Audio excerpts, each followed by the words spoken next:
আমাদের কাছে যে সমস্ত ভাইয়েরা সেকেন্ডারি ইরেকটাইল ডিসফাংশন নিয়ে আমাদের কাছে আসেন, আমি তাদের উদ্দেশ্যে বলবো, আপনারা আজকে থেকে ফিজিক্যাল এক্সারসাইজ, শারীরিক ব্যায়াম চর্চা শুরু করেন।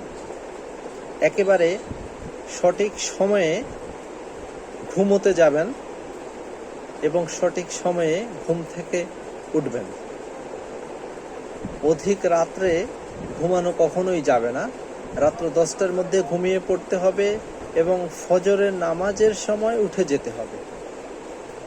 তাছাড়া যারা ডায়াবেটিক্স আক্রান্ত আছেন, একেবারে ফজরের নামাজ পড়েই ফিজিক্যাল এক্সারসাইজ শুরু করেন। তার পাশাপাশি কিগেল ব্যায়ামটা, যাদের ইডি রয়েছে, ইরেকটাইল ডিসফাংশন রয়েছে, এবং যাদের প্রিম্যাচুয়াল ইজাকুলেশন হয়ে যায়, এবং যাদের লস অফ লিবিডো রয়েছে, যৌন আকাঙ্ক্ষার অভাব রয়েছে, তাদেরকে বলবো 100% ফিজিক্যাল এক্সারসাইজ এসেন্সিয়াল আপনাদের জন্য। তো সে প্রেক্ষাপটে কিগেল এক্সারসাইজটা যদি না বুঝেন, সেক্ষেত্রে ইউটিউবে সার্চ দিলেই দেখতে পারবেন কিভাবে এক্সারসাইজ শুরু করতে হয়।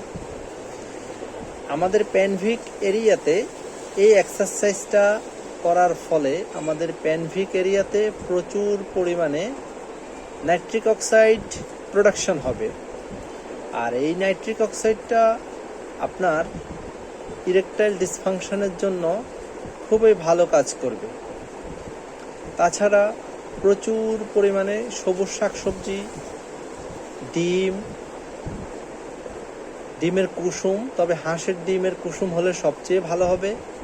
প্রতিদিন সকালবেলা 2টো হাঁসের ডিমের কুসুম, আখরোট, বিভিন্ন প্রকার বাদাম, 2টি কলা, 1 গ্লাস দুধ ব্লাইন্ড করে খেতে পারেন। এতে করে আপনি আপনার শারীরিক পুষ্টির চাহিদা পাবেন অনেক দিকে।